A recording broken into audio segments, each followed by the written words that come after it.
akan lipat.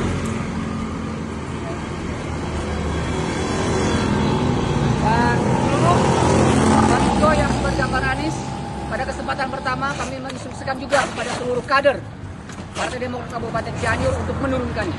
Terima kasih. Wassalamualaikum warahmatullahi wabarakatuh. Guys, perkembangan Copras-Capres emang bener-bener seru ya, dan susah ditebak. Nah, pada kaget nggak baca tweetnya Andi Arief? Nih, gue bacain ya, oke? Saya tidak menyangka @Anies Baswedan berdarah dingin tapi pengecut. Cadas ya? Cadas kan? Nah.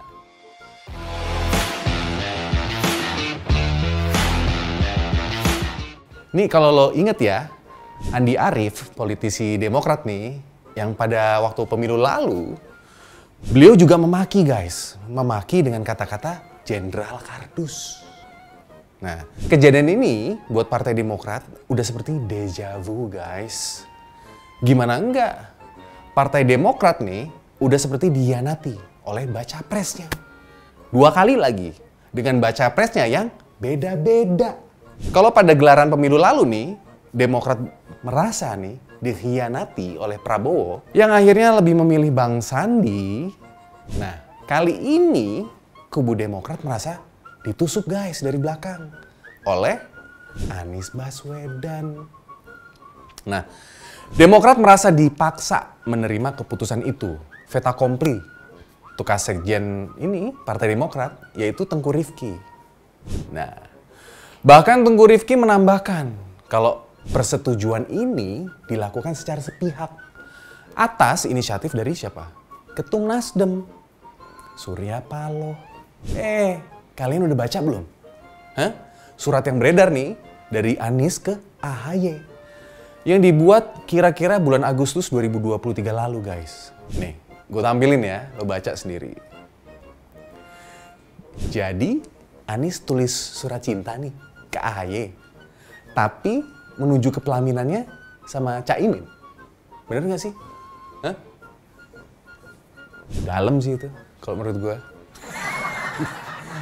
Jadi Demokrat merasa ditikam nih dari belakang oleh duet Surya Paloh dan Anies. Gitu gak sih? Iya kan? Hah? Bakal capres dari koalisi perubahan nih, Anies. Disebut udah setuju guys menjadikan ketum PKB Caimin sebagai cawapresnya. Kan lagi geger tuh di medsos, iya kan? Nah, kesepakatan ini terjalin guys antara Nasdem dan PKB. Dan kesepakatan ini terjalin tanpa melibatkan Demokrat dan PKS yang menjadi kawan koalisinya. Pak Muhaimin Iskandar ya, mendampingi Pak Anies sebagai cawapres. Kemungkinan ke arah itu bisa aja terjadi. Tapi saya pikir belum terformal dan sedemikian rupa sampai saat ini. Jadi kita tunggu perkembangan 1-2 hari ini. Demokrat yang selama nyaris 1 tahun nih ke belakang konsisten guys berada dalam koalisi perubahan, akhirnya dikhianati juga sama Anies. Ya kalau bagi kami ini adalah karakter yang sebenarnya. Dalam situasi bagaimana dalam tekanan berbagai pihak, bagaimana beliau bisa menunjukkan apakah beliau pantas menjadi pemimpin atau tidak.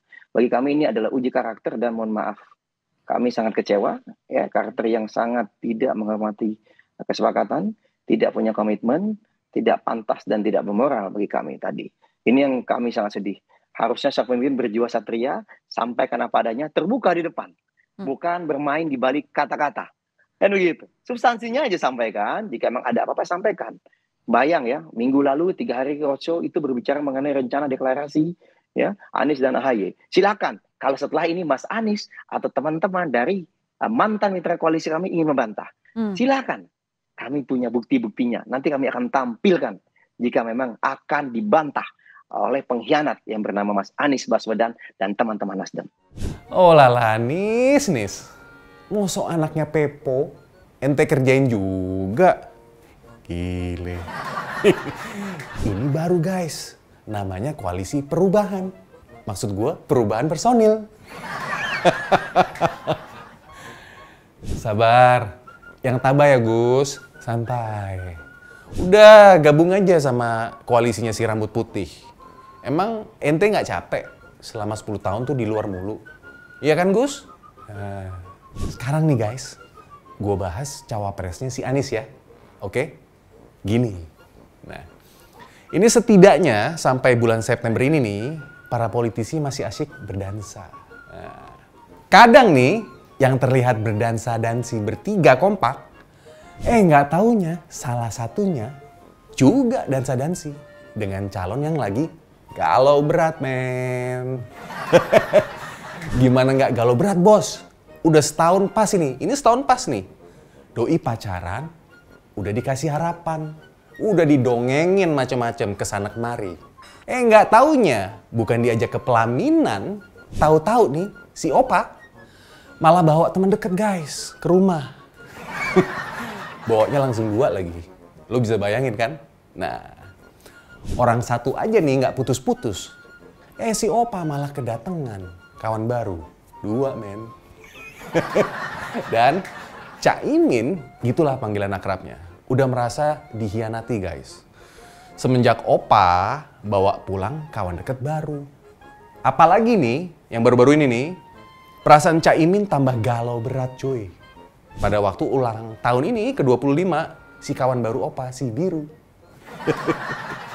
Di depan tamu undangan, tanpa memberitahu dan mengajak diskusi, si Opa Wowo mengumumkan bahwa nama koalisi mereka udah disepakati sama antara ketum. Diganti guys, tanpa memberitahu si kawan lama itu. Nah, Caimin kayaknya nih kena prank guys. Opa, kamu jahat. Emang cukup kalau Nasdem PKB? Lu pasti kan ngomong begitu kan? Semua nanya, emang cukup ya kalau Nasdem PKB maju?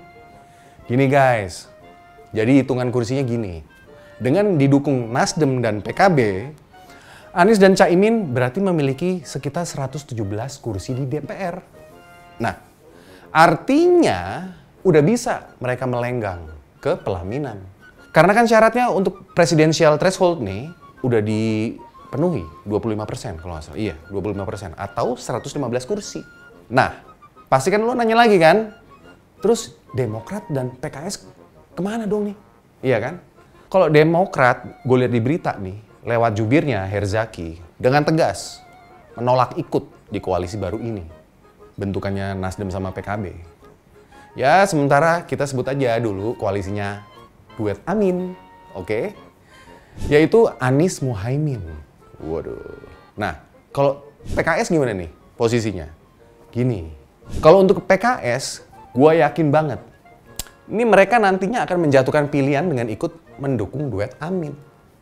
Anies Muhaimin. Nah, karena konstituen mereka nih mayoritas dukung Anies. Bahkan sebagian besar mengharapkan Anies maju. Nggak peduli pasangannya siapa. Beneran bos. Berarti nggak peduli juga menang atau kalah cuy. Yang penting jagoan doi ini Anies pernah jadi capres. Nah, sama dong sama gandengannya itu. Nah, karena semuanya ini nih pragmatis guys, bukan ideologis ya. Yang jelas sekarang Anies punya amunisi di Jawa Timur lewat Caimin dan PKB. Ini kalau jadi ya. Nah, untuk porosnya Opa Wowo sepeninggal PKB nih tentu akan berkurang guys kekuatannya. Dengan Gerindra, Golkar, PAN, mereka total mempunyai 207 kursi. Nah, minus PKB dan Caimin, si Opa kalau menurut gua akan kehilangan peluang menang guys di medan tempur nanti nih di Jawa Timur. Seru nih. Sementara di toko sebelah nih ada 2 poros parpol parlemen, yaitu PDI Perjuangan dan P3. Dengan total kursi 147. Ini menarik guys, kita ikuti dansa-dansi para parpol itu guys. Ya, wajar sih kalau menurut gua PKB itu realistis. Sadar udah di PHP sekian lama oleh Opa Wowo. Dan akhirnya mereka milih jalan baru. Wajar. Tapi kalau gua nih, jadi inget guys, pesan dari Jokowi ke para relawan. Buat kami-kami rakyat jelata, kata Jokowi, ojo ke susu. Gue Singi Sahid, ciao. Lu 11, gua 12. Lu nggak jelas, gua lepas.